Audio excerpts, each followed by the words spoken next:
Hey YouTube, it's me, Brandon Colonel. I've got a requested video by somebody who I don't really know personally, but I know them over this Facebook group that I'm a part of called Knife Obsession. They were recently asking anybody on this Facebook site what they use to sharpen their $300+ knives. Now, you guys have seen my reviews. You know that I don't exactly own any $300+ knives, but you do know that I do have some fairly nice stuff, such as my different ZTs. My favorite of which I did have right here. There we go. My favorite of which being this. Not exactly 300+, but it's 192 when it counts. But yeah, so I posted all of my different sharpening equipment, and he just asked what I felt fairly random question. He asked, "Do you have a YouTube channel?" And I told him, "Yeah, I do, but I don't exactly have any in-depth sharpening explanations for anything. I had one video of me sharpening my ZT 770 CF, and that was about it. But if you guys remember that video, you remember that this is pretty much the only kit that I use. It's the Lansky Sharpening Pro, and then I just added my leather belt as an extra strap. But so now I'm going to be just showing a video where I just explain the different stuff to use, well, the different stuff that I use alongside of where to start if you're looking at freehand sharpening, so that way you can actually get it right. Because there are people who try to freehand sharpen, which is actually where I started off, but don't know where to go with it, how to do it, and you end up actually jacking up your edge, which is exactly what I did when I first started off, before I actually got to the point where now I can mirror polish an edge and actually get it even better than with a system such as this.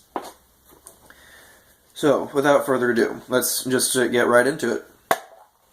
Like I said, this is the main system that I use, but I don't actually use the system. I basically just haven't gotten rid of these clamps, well, not clamps, but these rods, because for one, I can probably use them somewhere else, so why get rid of them? But also, what's the point? It's not exactly like they're taking up space. I did, however, get rid of the clamp that was sitting right here, and I replaced it with this stone. Now, basically what this stone is it's an incredibly highly low grit stone. And so what I do with it is, if I'm trying to reprofile an edge, this is really the stone that I'm going to be using. Although I may go down to my 60 or 180 grit stone, which, mind you, both of those are not in this. They came in this, but I replaced them with these two, which is the leather strap and the extra 2000 grit sapphire stone that you can buy as add-ons to the Lansky system. And seeing as this thing can only hold 5 stones at a time, then I took out the 60 and 180 grit and replaced it with these two. So that way I actually have, as basically the lowest grit that I've got is the 220, is it? The 280 grit. That's what this thing is. That's the lowest grit that I actually keep in this box. But so this is actually, it feels like it's even lower than the 60 grit that came with that package. But so what I do with this is I actually use it to, excuse me, I actually use this thing to flatten out those stones. Now, as far as the 1000 and 2000 grit stone, I use my diamond file to flatten those out, because this is a finer grit, and it'll get a little bit smoother of a polish on the stones, so that way it gets a smoother polish on the edge of your knife, at least. Now, as far as how I actually sharpen, typically I start off with the 600 grit stone, and now it has these nice ridges on it which act as really nice finger placements. Basically, what these ridges are intended for is when you've got the guide rod in, then you can grip it just like this, and then push it up and down across your blade when you've got it in the clamp. Well, I basically put the same grip on, but I turn it upside down, and I don't have a clamp, and I freehand it. So, and what I like about the Lansky is that it labels all of the grits. You can easily hold it in your hand, and you don't have to have any kind of a table in front of you in order to do it. But just doing like this, then you can easily get the angles that you're looking for, on top of the fact that there's actually enough space in between your thumb and the top of the stone, so that way there's absolutely no chance of you hitting any part of your hand while you're trying to sharpen. The only way that you're going to hit your hand is, say, you go back and then you hit your wrist, which is something that I've done when I'm trying to go incredibly quickly. Now, as far as how I actually sharpen, this is about the closest that I can really show you to angles. Let me make sure that I've actually got it right. Yeah, there we go. That is about the angle that I sharpen at. And then basically I go back and forth. And depending on just how damaged the edge is, then I'll go anywhere from 50 to 100 strokes on this one. From the rest on, I'll do minimum 100 strokes. If I feel that it needs any more after that, then yeah, I'll definitely go back and do more. But on this one, sometimes I even just go as low as 20 if I really don't feel that it needs any more than that. Now, the maximum that I'll ever really do is 100 on this, unless I just feel that it has too much damage. At which point, if that's actually the case, then I'll back it down to my 280 grit, and I'll really just go to work. And I'll make sure the edge is perfect before I even go back to this one. At which point, I'll do anywhere from 20 to 30 strokes each side, and then I'll go up the grits and progressively work my way up until I get into this stone. This in and of itself was about $80. This is a Japanese water stone made by a company called Naniwa. It is an 8,000 grit Japanese water stone. And trust me when I say this thing gets a lot of use, as you can see by the impressive amounts of steel on it. And mind you, this is after I've actually flattened it a few times, so that steel is pretty much ingrained into it down to this level. So yeah, it works out fairly well, and it gets an absolute mirror polish on my knives, and I am thoroughly impressed. I truly appreciate this stone and what it does for my knives. But this is definitely a worthwhile purchase. Anybody who freehand sharpens and wants a nice edge on their blades should definitely look into getting one of these. Put off that extra $80 knife purchase and spend some money and get one of these, because these you will not be disappointed. Now, also, this in and of itself, just the simple kit, was, I want to say it was either $30 or $40 by itself. I ended up going the full extra mile, and I got the entire system. I got the curved stones. I got this thing. I got the extra sapphire stone. I got the extra strop. I got the clamps. Well, not the clamps. I got the base.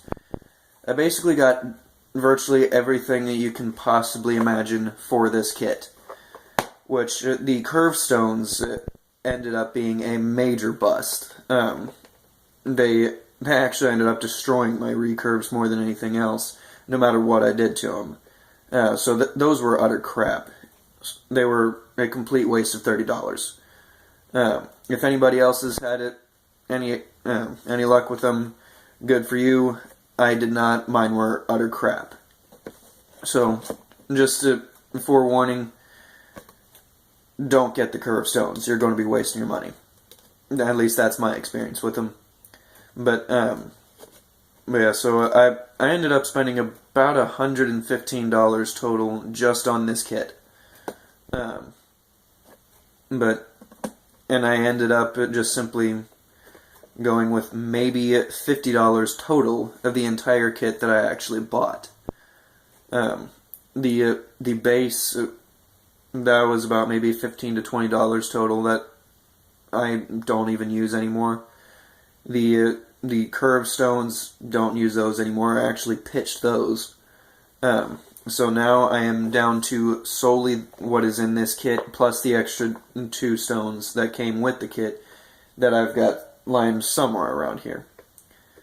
But yeah, so best $50 I ever spent right here. And this is by far what takes care of the majority of my blades. Now, another stone that I've got, I already showed it to you guys, but it is the Dia-Sharp fine grit diamond file. Now, this isn't really going to take care of any major work, but it does take care of most of your sharpening needs, and at least as far as flat, fine edges, such as this knife. Now, for this, you do kind of need some kind of a bench for it to work on, or some kind of a table.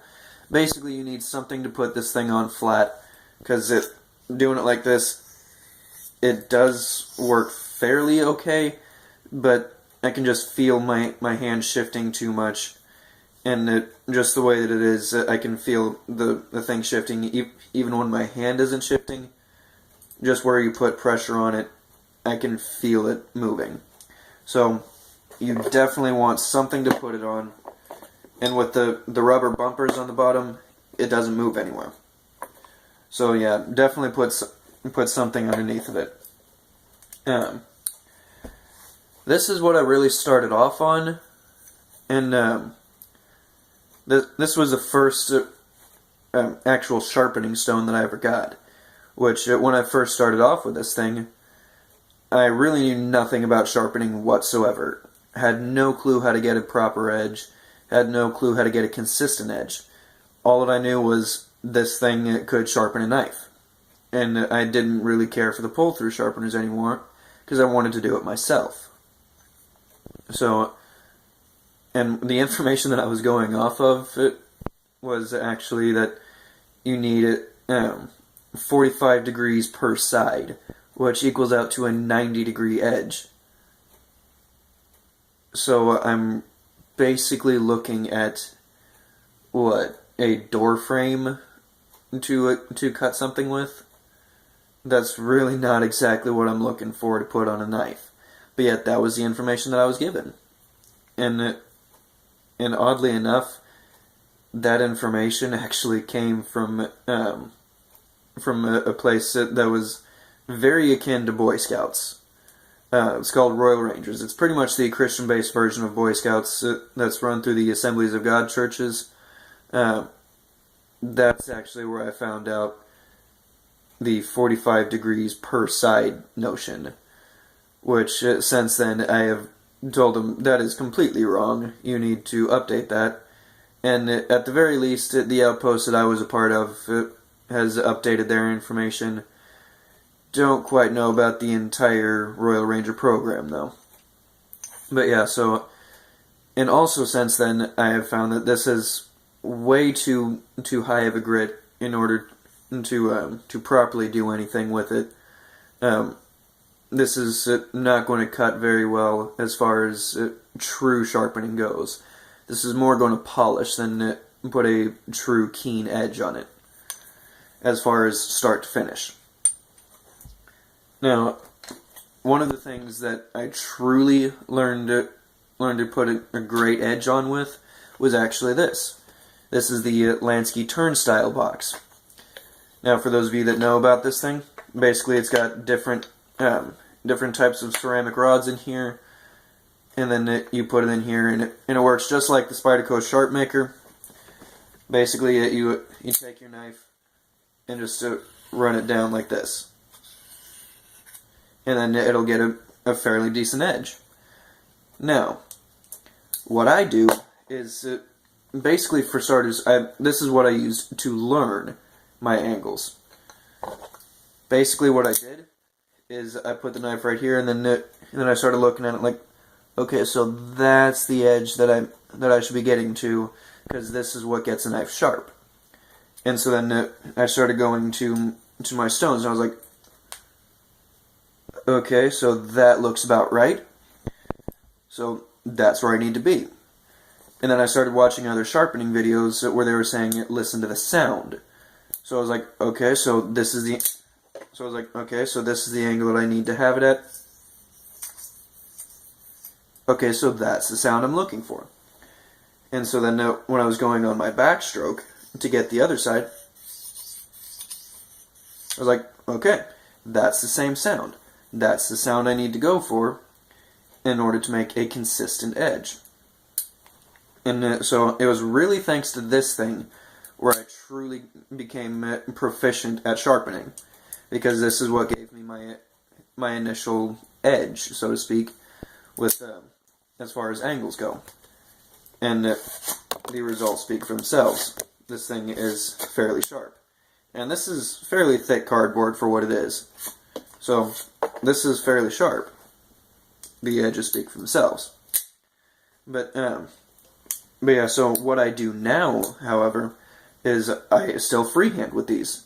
I basically just hold this, and then I put it against my leg, but I use these for recurves. Recurves such as this. And basically, I just go across. Same way that I would use my regular stones.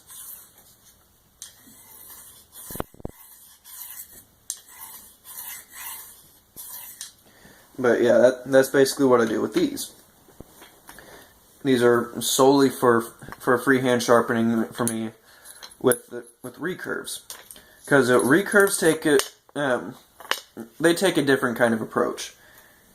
If I were to try to use this thing just completely flat with a recurve, that's not going to work, because even you guys can see that gap right there. You can see a bit of a gap right here. There is no way that I'm going to be able to sharpen the inside of that thing, at least not effectively. Now, I could do this and get it just a little bit better. And another thing that does work is these are actually small enough to fit inside most recurves. Not all recurves, but most recurves. The recurves that it doesn't really fit in is my ZT-0350. Now, don't get me wrong, it's still... The Lansky actually does fit inside of those recurves even fairly well. But it's still not as good as it should be. So, that is actually where I bring in my next set of equipment, which I need to find that. Seems like it's escaped from me somewhere. Oh, here we go. Never even got it off here. This is a retractable beacon, or baton, I mean, so to speak. It's basically a double-sided sharpener. It's coated with diamond, and this is for sharpening serrations. This is, it has quite a few different places on it. It's got a flat portion right here just for an on-the-go sharpener, so that way you can sharpen just regular knives. It has a curved portion, so you can get with recurves. Then it has a place right here, so that way you can sharpen like fish hooks and stuff like that. But you could also use this fairly easily for tip sharpening. Basically, let me take this one. This is a beater for me anyways. Basically you can just take a tip and put it inside of that groove, and then just file it down a bit until you get a sharper tip. Now, I'd really only suggest doing that for a short period of time, and then test it very often, so that way you can find out just where that tip is at. Because if you go too far, then you're going to blunt it. But if you do it just right, then you are going to sharpen it. And you really want to try to keep it in line as far as you can with this, so that way you get it about as sharp as you can. And then another thing I do is like sometimes, depending on just how much I need to reprofile the tip, then I'll go on a stone and I'll just kind of make small circles on both sides to kind of thin out the edge right here and just finish out that tip. But yeah, so but this is incredibly low grit. But how this thing works overall is once you pull it out, then you tighten this thing back down. Now you've got a handle, so that way you're nowhere near the edge of the knife when you're trying to sharpen. But yeah, so this works incredibly well for recurves and serrations. I recommend this thing for everybody. But the reason why I would suggest this more over, say, something like the I think it's the Landscape Blade Medic or something like that, is because this thing has a bit longer of a handle. It has a bit longer sharpening edge.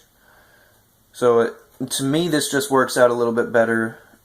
Plus, also the Blade Medic that also has carbide sharpeners on it, which people very easily get sucked into using those, which I see those as nothing more than blade strippers. And no, just no. If you see ribbons of steel coming off, that is too much. It'll actually shorten the life of your blade by quite a few years. You never want to see carbide sharpeners anywhere near your edge, unless it is the last possible option that you have. Now, as far going back to those ceramic rods, though, as you can see, there's a little bit of steel on this. Now, one thing that I actually have here is basically something that I actually got to maintenance my boots. Now, when I first got this thing, that's actually exactly what I use it for. It was basically to rub off spots on my nubuck boots. But what it actually does for this is it's abrasive enough that, in just the right ways at least, that it'll take off all the steel. And particularly if I add some oil to it, then it'll get it even better. But as you can see, there's no more steel in that portion. All the steel is on this thing now. And so this works fairly well. You can actually buy some type of eraser to get the steel off of this thing. But look into something that's meant to rub off marks from boots. It's just a very flexible little thing. It feels just kind of like a regular eraser that you would get from just those cheap packages that you would send your kids to school with. It just feels kind of like that. You could actually test that out. I've never tried it myself, but see if that works. Because if ever you're going to get something like a ceramic hone like this, you definitely need something to get the steel off. But at the same time, you don't want to reshape the edge on it, so that way you're now flat in some portions, you're now curved in other areas, and you're more heavily curved in other areas than you are in the rest of the hone. So you want something that's soft enough, that's not going to really reshape it, but abrasive enough to take off the steel.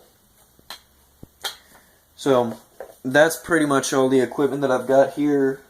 I don't really see anything else. If you want an in-depth sharpening video, just to go back to the sharpening video that I have for my 770, that literally goes beginning to end on my knife edge, and showing you dull to completely hair-popping sharp.